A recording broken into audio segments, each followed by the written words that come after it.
Welcome to the Predictable Revenue Podcast, where sales leaders teach you what's working for them so you can build it yourself. This episode of the Predictable Revenue Podcast is brought to you by our sales coaching and consulting services. Are you looking to create repeatable, scalable, and predictable revenue?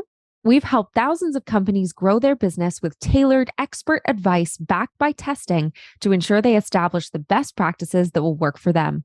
Head over to bit.ly/predictable coaching to learn more. Welcome back to the Predictable Revenue Podcast. I'm your host, Collin Stewart. Today, I'm joined by Drew Kluender. He's a senior inside sales rep over at Orum, and we are talking cold calling. Drew, welcome to the show. Thanks for having me. Looking forward to the conversation. I always love getting a chance to, I love that everybody at Orum calls in the first place. It totally makes sense if you know what Orum is. It's a dialing tool. But AEs dial, SDRs dial. Tell me, the founders, do they still dial every now and then? Yeah, we actually had a retreat last week. We had the whole company was dialing. So everyone, down to the engineers, solutions consultants, didn't matter who you were, you were hitting the phones. So it was a good time. That's great. Which non-salesperson at Orum had the best call chops? That's a good question. I know some of the solutions engineers, they were not bad. Probably the solutions engineers. If I had to put some money on it, that's who I'd guess. Yeah. Cool. For those listening, I'll throw out the caveat here that we use Orum. This is not an Orum ad. We moved to Orum a couple of months ago. Team loves it. We'll probably talk a little bit about how we're using it at the end. But I just wanted to call out, this is not a paid spot. They didn't ask to be on here. We just use the tool. We like the tool, similar to our friends at Clay. Like it, thought we'd bring them on. If you're wondering, what are you going to get out of this episode? We're going to talk about building a cold call script, objection handling, how to organize your day, and then a little bit of the attitude. And some of the interesting context here, Drew's not only been an SDR at Orum, he was over at Seamless before this. And he used to host Orum Call Labs, which, I don't know, why don't you tell us a little bit about what that was with Orum?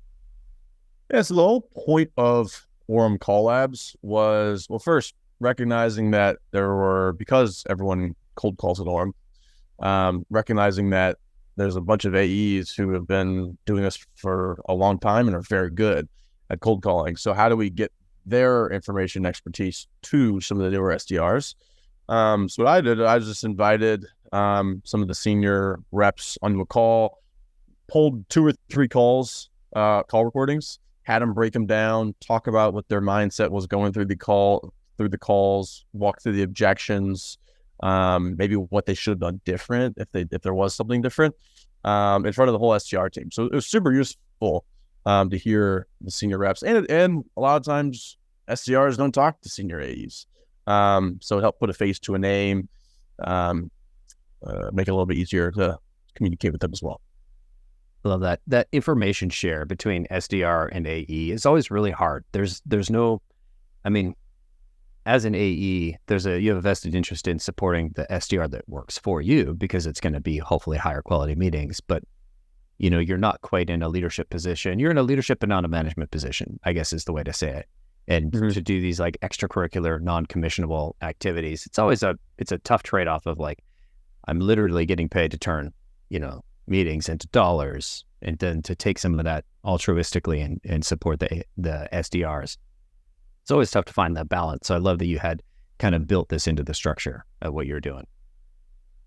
Absolutely. I think one of the difficult things for sales teams, especially if you're remote, is to get that information siloed to the newer reps.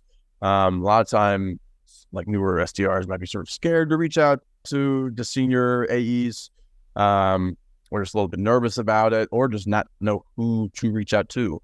So any way we can get that information to the rest of the team, I think helps ramp time, helps confidence with the reps, makes them more communicable. If you are working together on different accounts. So it helps in all those areas. Interesting. And you were doing, you weren't doing live calls. It was recorded calls. You would pick them and then get the team together and dissect them. Yeah, it was recordings, and then we dissect them. Now we also do live cold calling together. So we have call blocks every day, where we'll all jump on the Orum sales floor, make calls for an hour. Everyone from newest SDR to the number one AE is on there. So it's nice. You can listen in live, chat about it, post a call, make coaching notes. It's very useful to just be around the best reps of the company. Interesting. And so this is actually something we've started implementing at Predictable Revenue is listening in on the sales floor. And I'll jump in there and like hear a couple of conversations like, oh, Hannah, I think you did this great, and try this in your next one. I'm curious if you've got any advice for, because it can be a bit daunting when the CEO jumps in or when a senior AE jumps in. What have you seen work really well or not work so well for giving feedback in like a live sales floor or even in a call review scenario? So if you're giving feedback, I always think it's good to lead with a compliment, sort of maybe disarm the rep because they're going to be sort of nervous anyways. So if you lead with a confident, even as simple as like a, hey, good job, even if they didn't book it, I think is good. And then probably just like give one thing, maybe two, but don't go overboard with 5 things. Focus on one small thing that can improve. And then the next time, focus on another small thing, opposed to overwhelming them with 5 or 6 things to improve upon. So they just focus on that one thing. I love that. That idea, I've heard that idea so many times, and it didn't click until I saw it was some like probably meme video or like a one of those horizontal or vertical videos, I don't know, TikTok style or something. It was like a guy giving his student like golf tips, and he's like, okay, lower your head, elbows out, bend your knees a bit more. Okay, keep your wrist straight. Give him like 5 pieces of instruction. You're like, oh yeah, this person's never going to be able to hit that swing. I'm a terrible golfer in the first place, so it was all lost on me anyway. But then he's like, okay, that's the wrong way to do it. Now this is the right way. Okay, just do this one thing. You hit 100 balls. Okay, now next time we're going to focus on the next thing. And that was when it really like clicked to me. It's like, oh yeah, I do this all the time. I'm like, hey, you did this, this, and this wrong. They're like, it's good to know, but like, it's hard to absorb that, think about it, and like action on all 3 of those things. Exactly, because if you're giving someone 3 or 4 things to work on, that third thing might interfere with the first thing. So if you're trying to focus on multiple things, they're going to cross wires and probably not going to improve on any of the feedback. So I think actually going slower through the feedback, you might feel slower because you're only giving one thing at a time, actually will improve you faster. Love that. I want to get into the building a cold call script. Mm-hmm. Help me understand I guess, what are the parts? How do you break down a cold call script?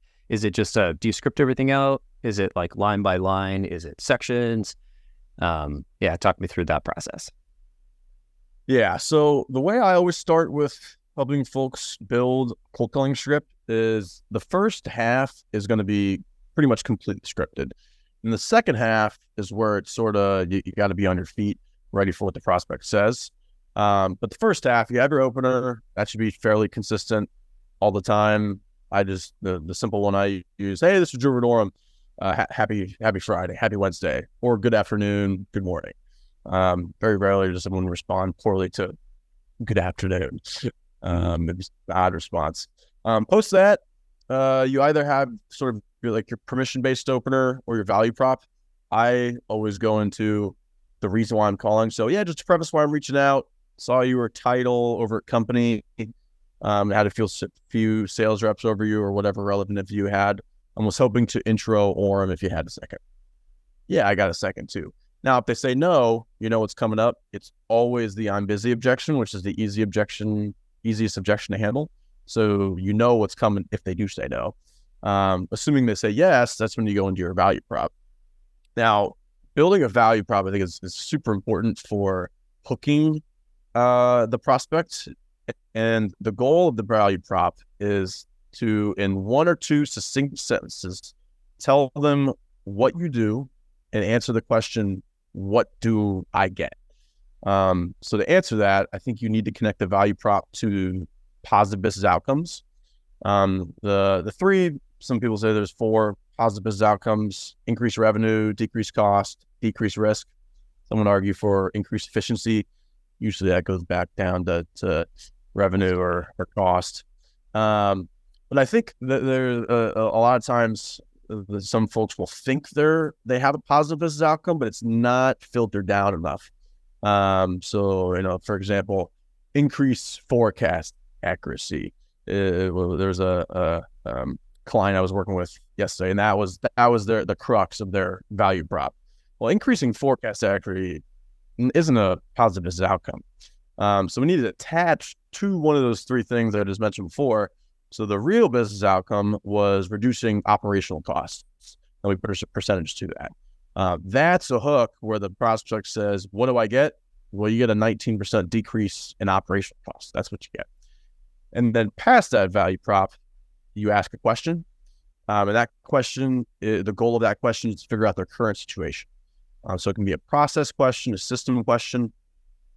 And so that part's completely scripted. You have your opener, you have your permission-based reason why you're calling, and you have your value prop connected to positive business outcomes in the question about their current situation. Do you mind if I? Yeah. Do you mind if I jump in here? Okay, so opener, reason why I'm calling. I love that. Then you kind of go. You said there's permission-based versus value prop, and the value prop is what do I get versus what do I do versus what do you get? What's the permission-based one? So, some people mix them into one. I personally keep them into two. So I'll just to preface why I'm calling. I saw your title at company, yada yada yada. Was hoping to intro us if you had a second. Yeah, I got a second. Great. Then there's the value prop. Or some people we'll make that into one, and then they're opposed to asking if they can intro. They'll just go straight into the current situation question. Love that. And then you said, if they say no, this is the easiest objection, which is I'm busy. So how do you overcome the I'm busy objection? Yeah. So the I'm busy objection is super simple, is lead with empathy and acknowledge, just like everything else. So yeah, totally get it. Hey, can I ask one question to see if it's even worth following up? Almost 95% of the time, people will say yes. And then basically succinct value prop, current situation question, same thing. Yeah. Cool. I'm taking notes for anybody who's like trying to write very quickly, and I'll throw my notes in the call notes, or a link to this doc in the call notes. So succinct value prop plus, you said current situation, current. Yeah. So the first goal of the first question goal should be their current situation. So current systems, processes. Same exact thing with the value prop, understanding that they might be wanting to sort of get off the phone, so maybe make it a little bit quicker if it's longer. And then your whole goal is just to find someone to pitch against. Once you get past that, and you ask them that first question about their current situation, it can sound like, just out of curiosity, do you have anything in place for whatever you do? Or do you have reps doing this activity that they would do on your platform? Figure out where they're at first, because if you don't know what they're doing now, it's pretty hard to pitch against it, and the person's it's like you're just pitch slapping somebody. So it can be a little bit awkward, I think. Yeah, but once you get past that current situation question and they tell you what it is, the big key, I think, after their initial response is to ask a second level question. So they're probably going to give you some sort of general response about what they're doing. A good question framework, actually, Jeremy, my manager, just shared with me. It's called the Ted Williams question framework. It's basically can you walk me through? Can you share with me? Can you tell me? It's a good start to an open-ended question framework. Or can you expand for me? So if they say something and your reaction is, well, that's close, but not exactly what I was looking for, I sort of would like to know a little bit more.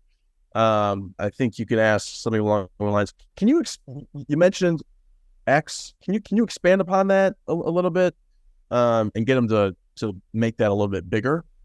so you understand what's actually going on. Once you actually understand where they're at now, first goal of the cold call is complete. Secondly, you want to reaffirm what business outcomes they get. So you're re-answering the question, what do I get? So it's going to be very similar to what you said in the value prop. Sometimes I repeat the same thing.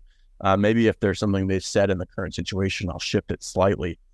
And then, so you're basically using those positive business outcomes as bait, sort of like you're fishing with the positive business outcomes. And then, you just call to action after that. You're basically asking, hey, here's your current situation. I understand I've worked with people with this current situation. They received this outcome. Is this an outcome you would be interested in?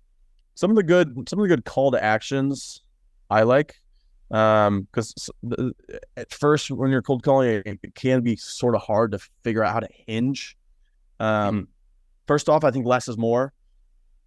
You don't need to talk nearly as much as you think to have a call to action be successful.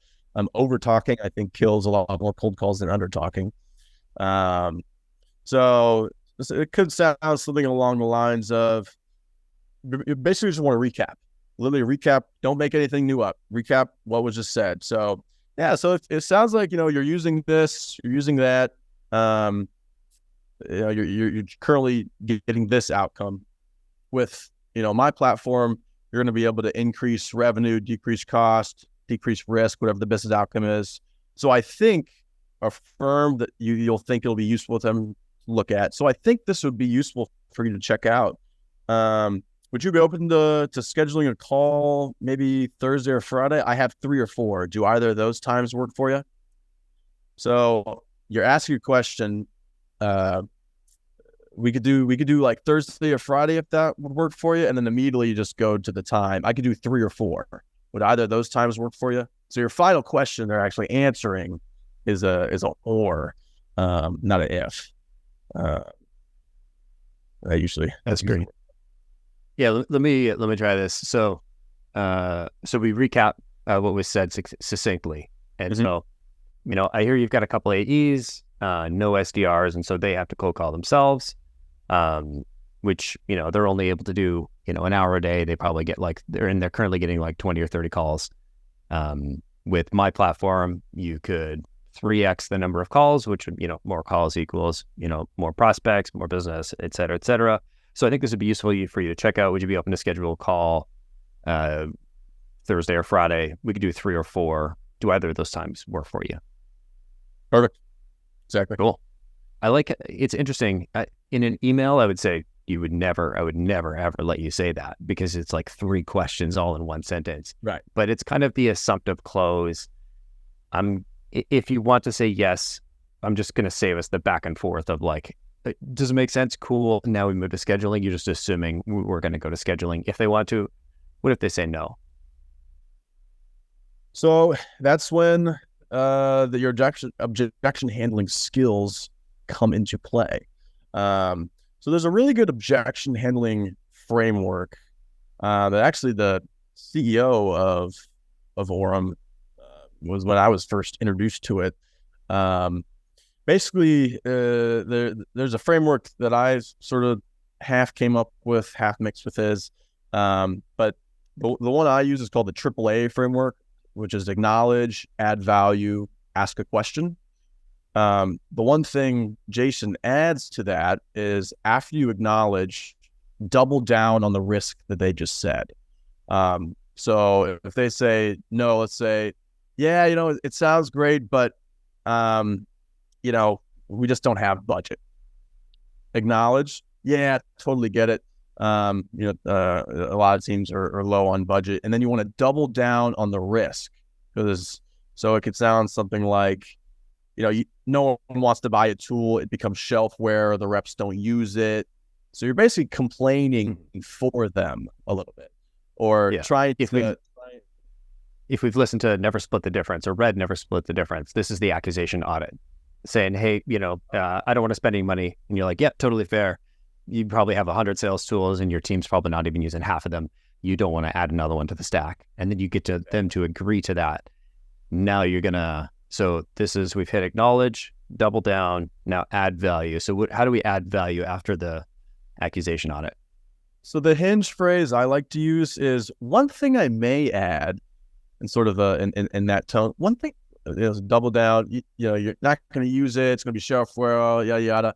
One thing I may add is, folks, with your exact current situation, call, you know, whatever you discovered in the rest of your cold call, and then you need some other insight that you haven't already brought up that they might find interesting.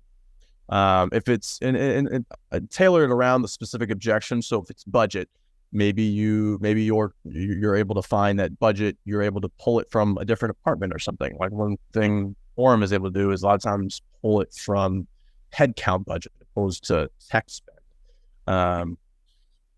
The one other objection you could do is objection handle is sort of the education general objection handle.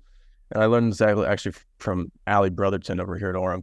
And basically what it is, yeah, I totally understand, you know, whether it's budget, competition, whatever it is. Yeah, I totally understand doubling the risk. One thing I may add, you know, we do this unique thing on our demos. So the phrase is water under the bridge, or worst case scenario, you'll learn a new thing or two about whatever you do. So I think it'll still be useful. Worst case scenario, you learn something new. Would you be able to just checking it out? No pressure. I could do like Thursday at 3 if that would work. Call to action again. So you're sort of releasing the pressure. Yeah, I totally get it. It's probably not a good time. You don't have budget. You're working with somebody else. I mean, worst case scenario, you learn something new, right? So you sort of know what's out there. Call to action. Works very well, I think. Cool. Interesting. And so in that could be like, we go through your cold calling script. And so worst case scenario, you get a, you know, we'll do, you get a little extra value there. Exactly. Perfect. So we've made it through the objection handle. We've got the Ali Brotherton. Is that the right way to say it? Educational? Yeah. Mm-hmm. Cool. And then we've got the AAA, which we might amend to the Quad A after this, because we can throw accusation on it. It just makes sense. Love it. I love that. Then we've got some other, like, I think I want to stay on objection handling, because we've got kind of the framework here. I imagine, you know, well, I mean, I've cold called a lot. We'll just say a lot. There are typical responses that I get. I'm curious, what are your kind of top ones? And do you have like pre-scripted ways or insights of handling those? So I think you can organize them into 2 different categories. You have your brush off objections, and then you have your legitimate objections. The brush offs are, I'm busy, I'm in a meeting, I can't talk, I'm not interested, sorry, surprise, sorry, who is this? How did you get my number? Things like that. For the most part, I handle those with the I'm busy objection. Yeah, totally. I know I caught you cold. That's a really good phrase. I know I caught you cold. Can I ask just one question to see if it's even worth following up? I use that every single time for almost every single brush off. Even if immediately send me an email. Yeah, I can't send you an email. I know I caught you cold. Can I just ask one question to see if it's even worth sending that email in the first place? You can get around pretty much every brush off with that objection handle. Magic. Yeah. Charge for this podcast. I wish I had this 20 years ago. Would have saved me so many awful objection handling attempts.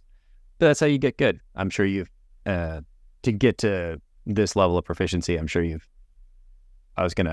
can't swear. Well, I guess I can't swear. I'm sure you fucked up enough of your, plenty of cold calls and objection handles where they've gone poorly to kind of get here. Definitely. Well, it's been useful because I've sold multiple products. So I've sort of, you know, if you're just selling one, you can get good at selling that product, but you might not understand like the actual structure and what the behind the scenes are. I just understand that one value prop, but if you can understand multiple, then you can understand any product is sort of the same. You just got to plug in different variables. It's like a math equation. But on the other side of the objections, it's going to depend on your product, which ones are most common. But budget, competition, I'm not the decision maker or I'm the wrong person. Let's focus on those three for now. So budget, same thing, AAA, and acknowledge, lead with empathy.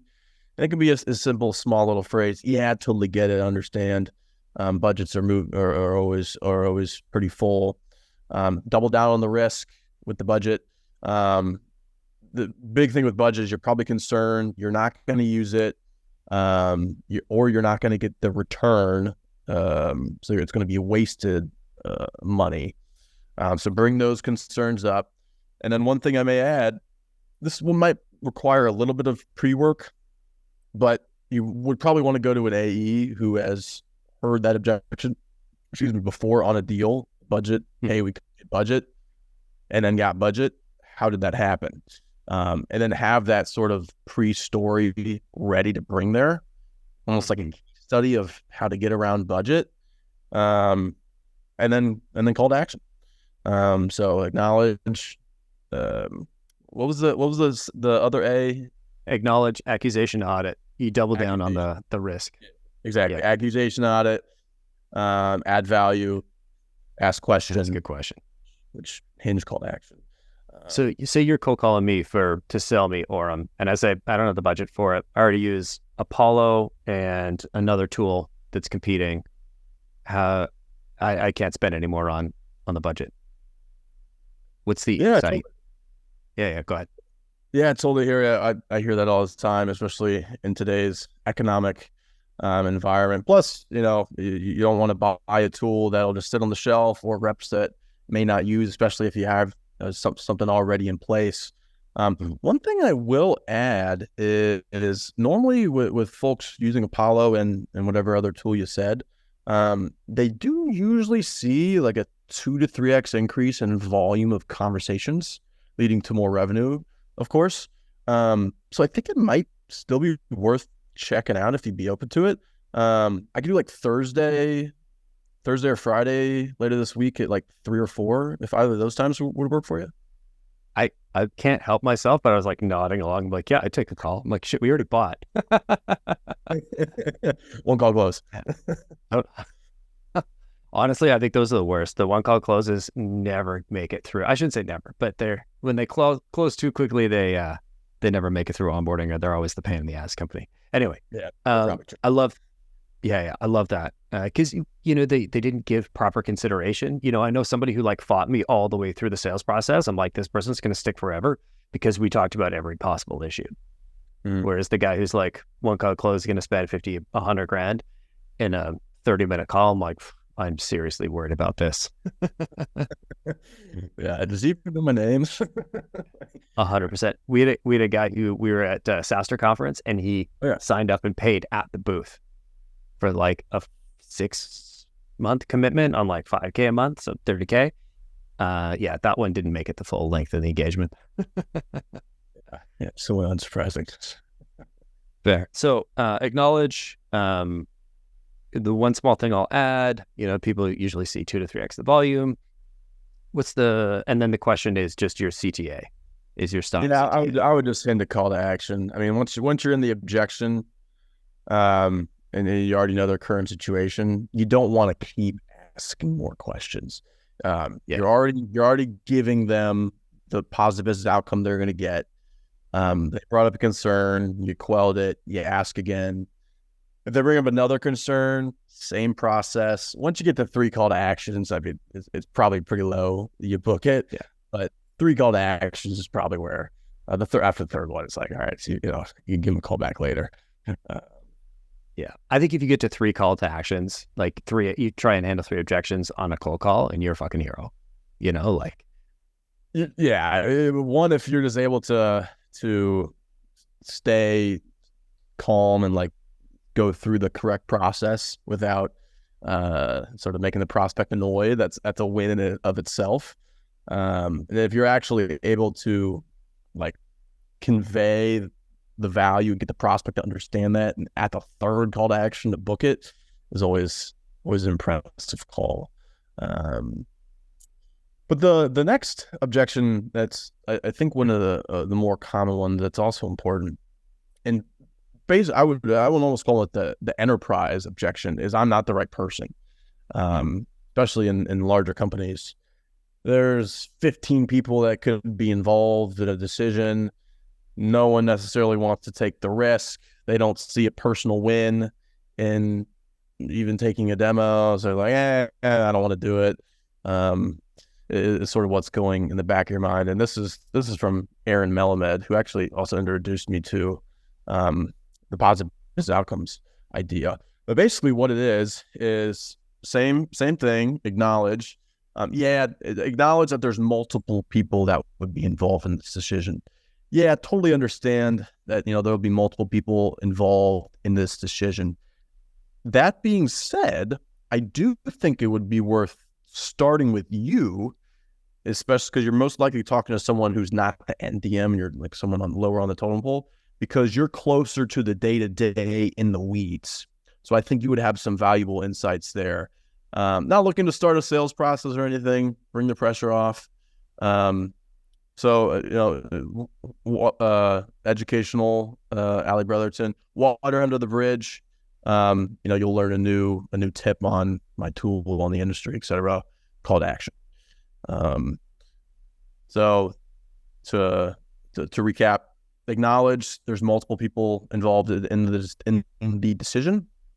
Say, sort of empower them. I think you would be a great person to start with because you're closer to the day-to-day of the people who would actually be using this in the weeds. So your insight would be valuable. And then hinge, call to action.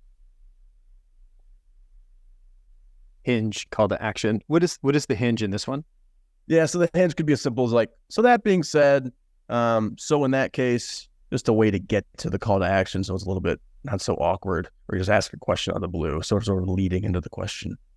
Gotcha. And with this one here, you're going with the education approach of like, just it's the assumptive close. Yeah, water under the bridge. Worst case scenario, you'll learn something new. It is good to have that sort of pre-prepared as well. So a little tidbit or a little maybe a stat from a case study or something that they would get valuable, something unique you do on the demo. Doesn't necessarily be big, or something real small that they might like. Cool. So we do our demos a little differently, or we do this on our demos, and that's, people find that interesting. So worst case scenario, you learn something new, and then you do the fastball. Okay, so how about,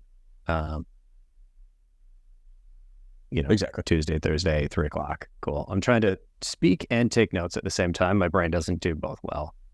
This is the Ali Brotherton education handle. Beautiful. Okay, so that's not the decision maker, got the wrong person. Totally understand there'll be multiple people involved in the decision. I do think I like how you kind of build them up. You're like, I think it'd be good to start with you because you're the closest to the day-to-day, the people actually using the tool. So with that being said, that's the hinge. With that being said, we do our demos a little bit differently. So you learn something. Worst case scenario, you learn a little bit. How does Thursday, Friday, 3 or 4 work? Exactly. And I actually missed a small little part there. When you say, I do think it'd be worth starting with you. If you find it interesting, then we can bring it up the chain from there. Because whoever you're talking to, their concern is, well, if it doesn't work out and then they talk to my manager, I'm going to get in trouble because they might not even know I'm taking the demo. So reconfirming that, hey, not going to go above you. If you like it, we can sort of go from there to figure out what the best way forward is. So where does that piece fit into the script? I think it'd be good to start with because you're closest to the day-to-day. And if you find it interesting, yeah, kind of just like that. Yep. So exactly like that. If you find it interesting, we can bring up the chain from there. So anyways, I could do like Thursday or Friday if that worked for you, like 3:00. Call to action.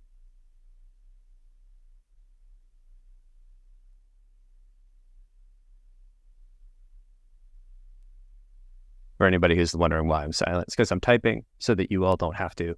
And I'll throw a link to the Google Doc in the show notes later. All right. Competition. Objection. So competition. Yeah. Talk to me about it. Yeah.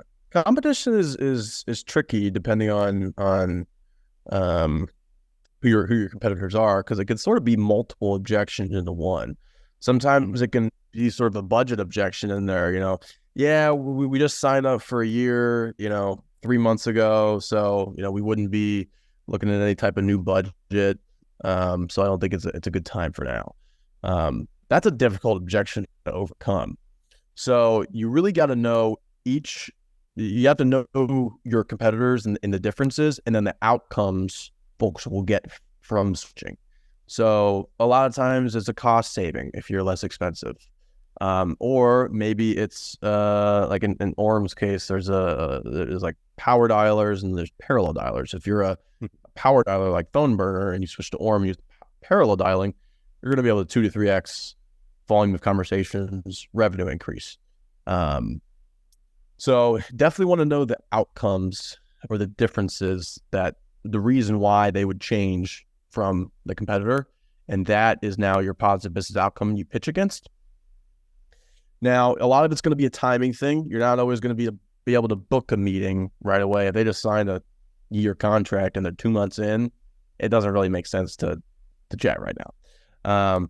So sometimes the best outcome is not booking a meeting next week, but 5 months down the line. Usually I found the review starts maybe 3 to 4 months before the renewal is a good time to reconvene.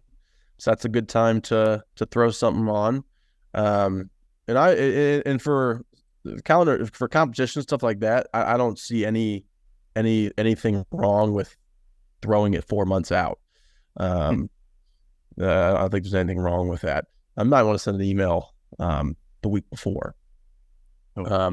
Now, if let's say they are 3 months from renewal, they're using a competitor, you know the difference. You want to pitch against that outcome.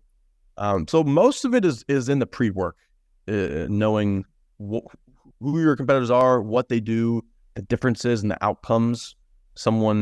Outcomes or reasons someone would switch, and then sharing that. So that's one of the more difficult ones, just because you need to be prepared.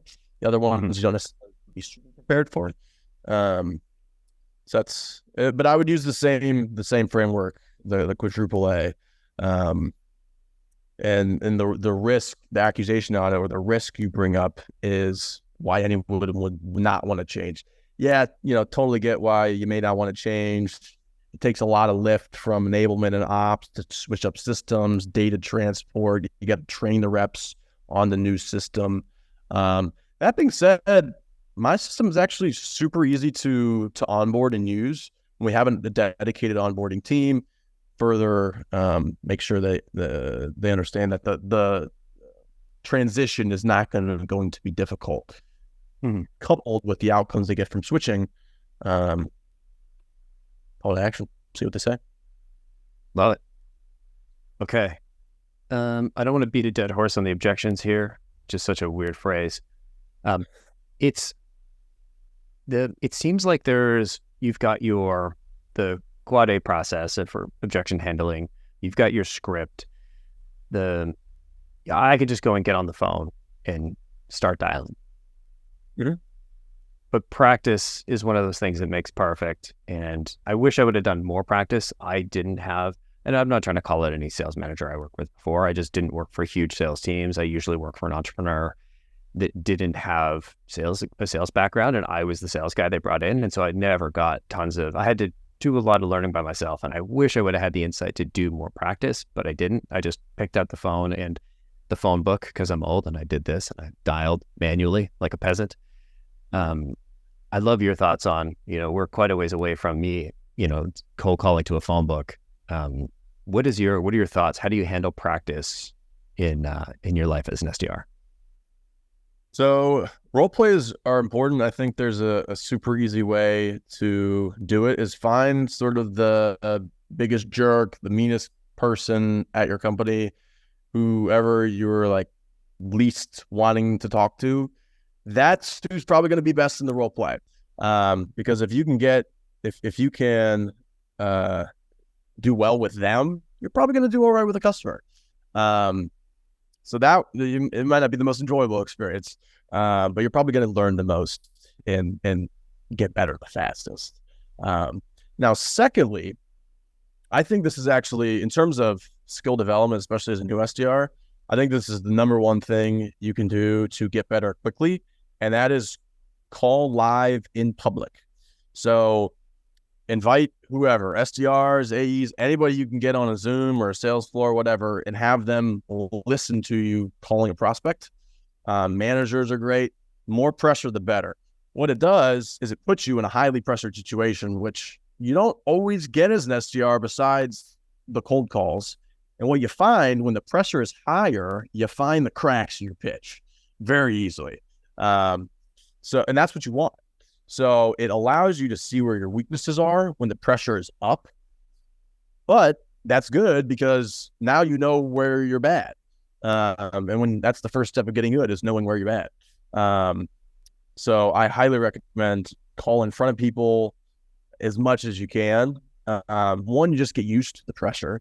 And then two, it tells you where you need to get better. Love it. Cool. And so when you do you know what? I totally understand. I want to get into organizing your day. And I just love to like pick the worst person or pick the person that you fear the most in the company. Like I'm going to go call in front of Darth Vader, because I don't want to get choked out here. But organizing your day as an SDR, this is one of those things that if you don't set up your day for success, you are totally screwed. And it doesn't matter how many tools or techniques or tactics. If you are cold calling at the wrong times, or if you are not cold calling consistently, you're never going to be able to hit your goals. So I'd love to understand how you organize your day. What does it look like for planning? What do your call blocks look like? Yeah. So what I would recommend as an SDR is probably two or three, depending on your ability to make a volume of calls, 2 or 3 hour call blocks. Now there's, if you really want to be number one and blow it out, I would call 4 to 5 hours a day, every day. I think if you really want it, you can handle that. Now, you also have to understand when you're getting burned out, bring it back down to 2 or 3. But I think anyone can hold consistently 2 to 3 hours of calling a day. So I always like to do a morning block, or if you can start at 8 a.m. Eastern, get people on their drive or making their coffee when they're still in a good mood and hadn't hit those morning meetings. That's great. I like around lunchtime, and I like later in the day around 3:30 or 4. And then intersperse with prospecting blocks. So making sure you have enough prospects either going into sequence, or you have enough, you have a big enough list. Or maybe if you're a little bit more on the enterprise side of things, you're doing your research on those folks, or crafting a personalized email. So I would just put it in hour blocks: hour prospecting, hour calling, hour prospecting, hour calling. Yeah. Cool. And so the hour prospecting, that's like you said, making sure you're filling up the list, et cetera, et cetera. You got making sure you have enough people to call and reach out to. Love it. Yeah, curious your thoughts, et cetera. Yeah. And I'm going to hold off on a question because I want to get to data in a little bit. How do you think about sequences? Or do you even think about sequences? Do you even know how to send an email, or do you just get 100% of your meetings from calling? I don't even know how to spell it. I mean, my strength was always on the phone, so I didn't do a lot on the email side of things, besides like maybe an automatic email. Now, there's plenty of folks that have a lot of success with, personalized first emails, having a 12-step sequence with 6 emails and 6 calls. Me personally, I send one automatic email, and it was call only after that. So I just pretty much didn't spend any time on personalizing emails and just doubled my call time. If there was a prospect I really wanted to get in touch with and I wasn't able to get with on the phone, that's when I'd craft a good email. Now, the one time I do use email is on referrals. So there's a really good referral method. You can call it a top-down referral, where you talk with someone at an upper level that refers you to a lower level, or even a sideways. And the subject line is something along the lines of, via Mike. And then they say, hey, I chatted with Mike. He thought it would be worth setting some time for you to chat. Reason being, value prop, calendar, here's some times. So it's sort of the assumptive close as well. Mm-hmm. That can be as simple as, Mike saying, yeah, I think Jerry is a little bit, this is more in his domain, so he's probably best to chat with. Something as simple as that, you can use that. That works very, very well. Yeah. Awesome. Are you ever cold calling intentionally or to intentionally miss? This is something I've done in the past where trying to reach somebody at the company and you can't get a hold of them. And so I really want to reach said company. I'll intentionally call the wrong folks and be like, hey, I know you're not the right people. Is this kind of what you're talking about here? Or is this from an objection handle where they're like, no, I'm not the right person. I think you should talk to Mike or Jerry? So if they're actually the wrong person, that's when you'd use this. But if you're looking for information, sort of like a more strategic approach, I love calling low-level people, not even looking for a meeting, just looking for information. People, processes, and systems, where your goal is just to see what you can get from them. Because then once you go to the upper level person, now you can say, hey, I know you're using this system, this process, been struggling with this a little bit. Now you have something to pitch against, so you don't have to ask them on the cold call about their current situation. You already know it. So it makes that cold call that much smoother. It shows you're prepared, you're competent, you put some effort into it. Especially on the larger companies, 500,000 employees plus. So a lot of times that's what it takes. Sometimes, rarely, you may not be able to just cold call out of the blue and book a meeting. Sometimes you are, but sometimes it does require a little bit more effort there. Interesting. So what kind of things are you like? How would you run that script? So say we're going to do, let's say I'm an SDR or I'm an SDR leader and I'm trying to put together guidance for my SDRs to follow. So I'm going to say, hey, I want everybody to do minimum 2 1-hour call blocks a day.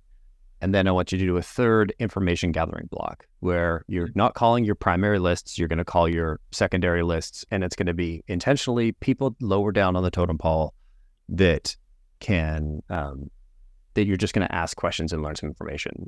And so do I understand that correctly? That's the information. Perfect. Yep. What would that script look like? You call up an AE trying to sell Orum. What are you going to ask? It would how do you open that up? Yeah, so I don't know the same way as the regular call. Your preface might be a little bit different. So, hey, good morning. Yeah, good morning. Just to preface why I'm reaching out. I saw you were an AE over at X company. Was hoping to intro Orum and get your thoughts here if you had a minute. Sure, I got a minute. Awesome. So, what Orum is, or whatever your product is, does this, delivers this positive business outcome. Just out of curiosity, do you guys have anything in place for that? So sort of the same thing. Your first goals, figure out the current situation. Do you have anything in place for that? They're probably going to say, I'm not the right person, so you'll be prepared for that. So yeah, I totally understand you're not the right person. I was just hoping to get some information, so I could sort of, reach out up the chain from there. By the way, who would be in charge of evaluating tech or a software like this? So your goal is to find systems. What are they using? People, who's in charge of the decision? Any other relevant processes or metrics that are impacted would be awesome. Sometimes you'll get people that are just talking away. Don't interrupt them. And they'll give you, oh, well, our connect rate's been impacted by 4% in the last 3 months. That's something, that's ammo you can bring to the exec when you cold call them. I love it. You just never go to the call to action. Yeah, that's great. I had, oh man, I can see his face and I'm drawing a blank. We talked about Phil Keen. We talked about the top down and the bottoms up approach, and basically this is the bottoms up approach.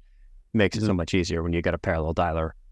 It goes a whole lot faster. And I like the structure of like 2 intentional cold calling blocks and 1 information gathering block a day. It just kind of lightens the load, makes it easier to do in the afternoon. And it expands your list. If you've got a target account list of 1,000 companies or 200 companies that you can sell to, well, now you've got your prime lists, and then you've got your tertiary, secondary lists, which are your much, much larger that you could just keep dialing to. Sometimes you get lucky with those AEs or whoever it is, the adjacent titles, that one's got a good relationship with the decision maker and they're willing to make an intro, and boom, now you're in. So sometimes you get lucky too. Love it. Talk to me about attitude. I've been in a situation where I know I'm not going to book a meeting today, and lo and behold, I didn't book a meeting that day. Yeah. So I would say you got to not care about the outcome. It's really is. There's different personality types that I think succeed better with cold calling. The ones that care a lot about people and care how they're viewed, and just have a good heart. A lot of times they don't necessarily make the best cold callers because they don't deal with the rejection as well, and they care so much. And when someone says "I don't care," that's difficult. So you got to have an air of "I don't care if you take this meeting or not." So that's when it comes to, you're basically just fishing with the positive business outcomes. Now, in terms of attitude, you got to control the controllables. So the activity, there's 2 levers. You have activity and skill. Activity you can absolutely control. So you can make a certain number of calls, or you can send a certain number of emails, irregardless of anything else. Now, on the skill side, that's up to you a lot of times. There's a lot of teams that say, "Oh, we have the best training team. We have the best enablement." Maybe for the first 2 weeks, and then you're sort of on your own. And if your manager isn't super good at cold calling because they haven't cold called in 3 years, you might be on your own. So in terms of getting better, very similar to the role play. Find sort of the meanest person, the person you least want to talk to, everyone's sort of scared of. That's who you want. Go to them, get their advice, Slack them, email them, call them, whatever it is. They're going to be more than happy to help, most likely. Also, the top person, shadow them, hang out with them for an hour and just listen to them, and take one of your calls, send it to them. Hey, what do you think? Anything I should change, or what would you change? And you can send it to same call to 6 different people, and you'll get 6 different responses.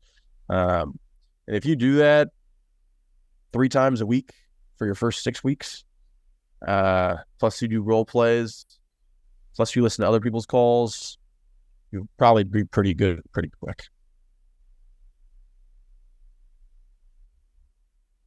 Taking lots of notes here. I love that. You ever read much on Stoicism? Because your answer sounded very, very much aligned there. I'm familiar with the idea. I haven't read too much on it, but the idea of controlling the controllables is what there's a, without, I won't make this into a philosophy podcast, but the 3 kind of core ideas of Stoicism were control your perception, direct your actions accordingly, and willingly accept what's outside your control. So if somebody's an asshole, they're going to be an asshole regardless of whether or not you call them. And it's not up to you to decide if they are a good fit or not. If they think there's going to be value, great. If they don't think, great. But that's outside of your control. You can try and present the idea as best you can, but if it's not a good fit, it's not a good fit. That's not your fault. And so you kind of control how you see the situation. You direct your actions accordingly. And so you kind of, make sure you hit your activity, make sure you focus on your skills. That's where you kind of put your effort and your attention. And then you accept that some people are assholes and not everybody's going to be a good fit. I like that last part where you accept. How did you phrase it? Accept. Yeah. Willingly accept what is outside your control. Exactly. Willingly accept what is outside your control. So if someone says no, that's okay. On to the next. Yeah. I don't. Next. Boom. I tried my 3 objection handles. If it worked, great. If it didn't, no big deal. Yeah. There's always more people to call.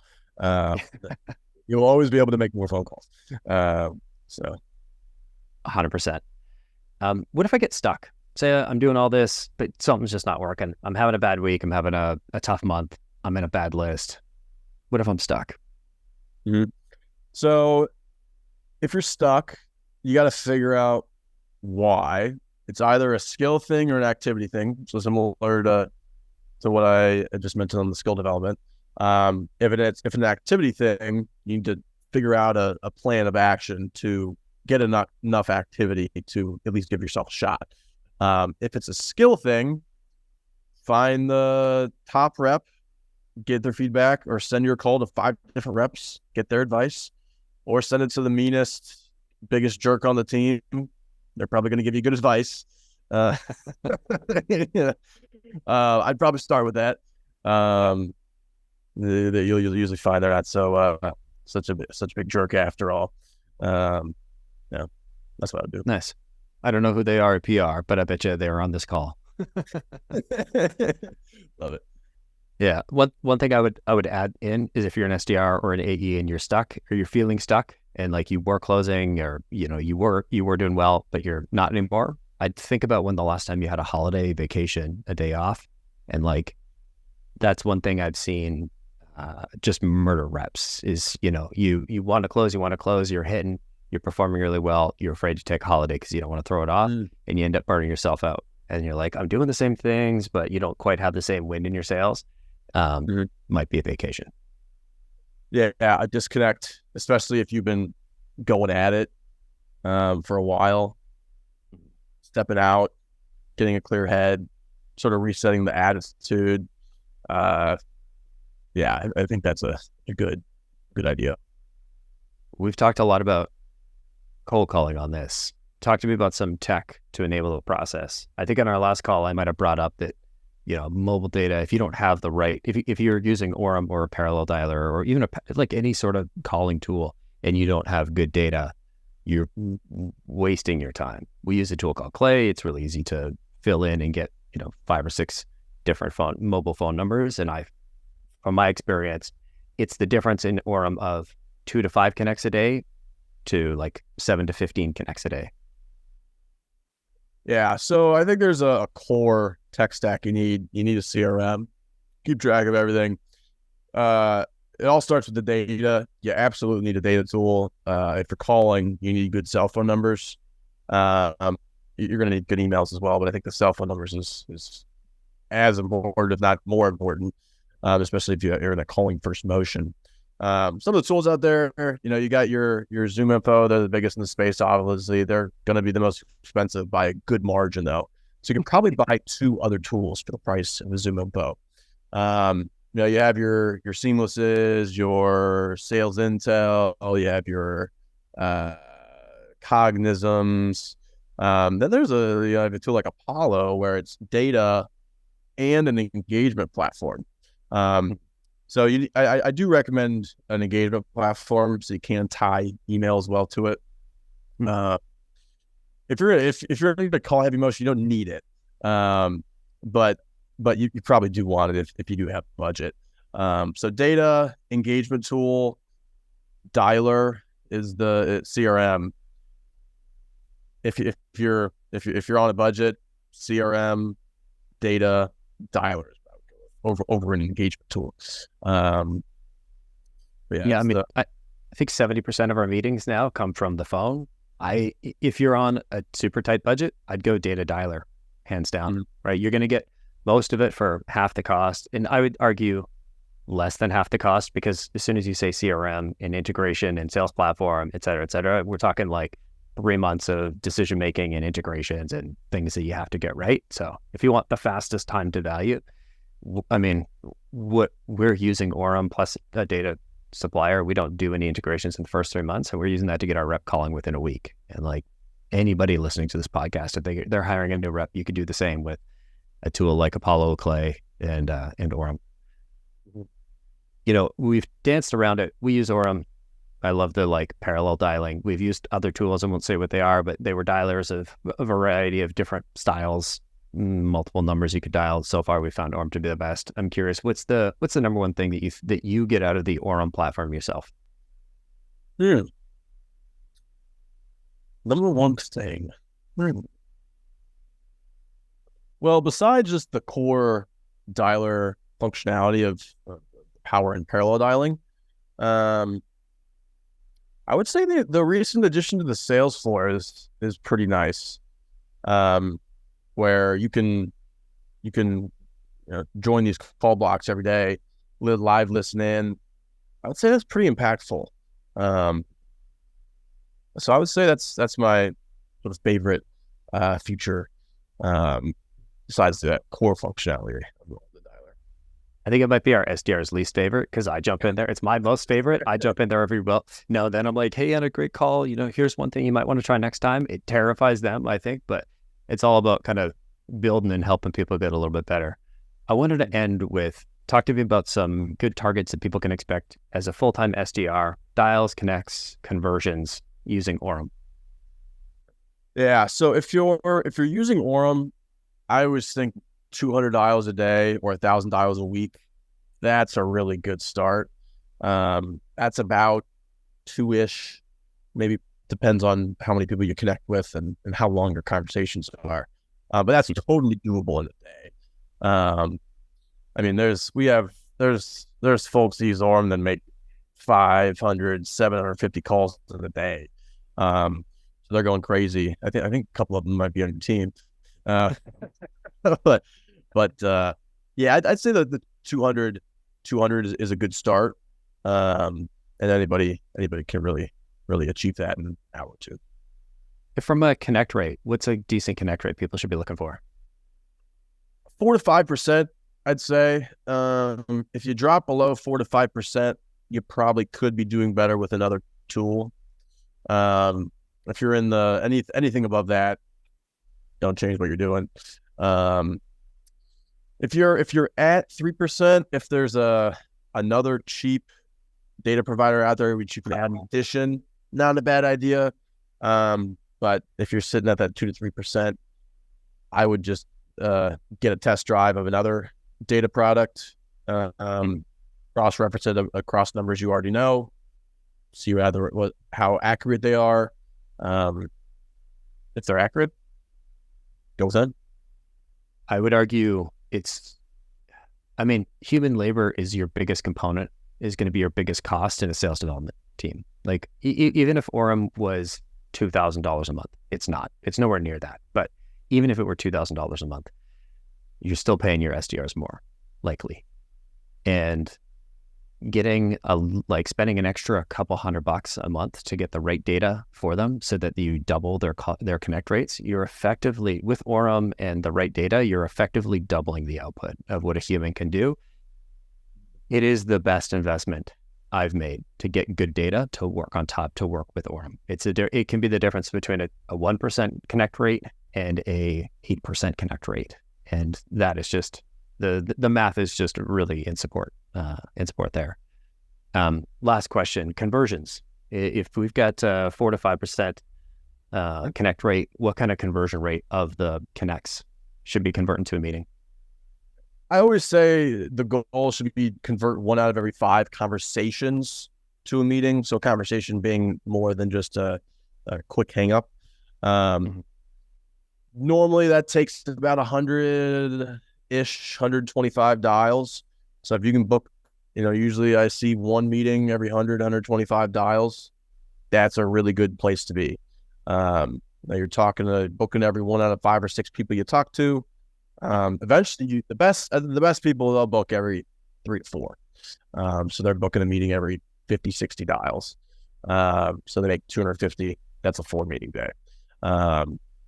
So that's the top end. But I think if you get to that 1 meeting every 100, 125 dials, or 1 meeting every 5, 6 connects or conversations, that's a good start with. Drew, thank you so much for coming on the show, sharing all the helpful advice, tactics, metrics. This was one of my favorite podcasts that we've recorded in a little while. If people are looking to get in touch, they're thinking, shit, Orum sounds great. And if they haven't already clicked, they obviously should reach out directly to Drew Kluender. What's the best way for them to get in touch? Give me a call, 513-213-6829. Happy to chat. LinkedIn's good too. Right on. I'll throw a link to Drew's LinkedIn in the show notes. He is an AE. He does get commission if you buy Orum. So hit him up. We're all salespeople. he did us a favor by coming on the show. Let's return the favor. That's about as pushy as I've ever gotten in a call to action to check somebody out. But, I carried it back for a long time. I still identify as a salesperson. So, help a guy out. There you go. Collin, appreciate you having me on. It was a lot of fun. Right. You bet, man. Thanks for coming on the show. Thanks to everybody for listening. We'll see y'all next week.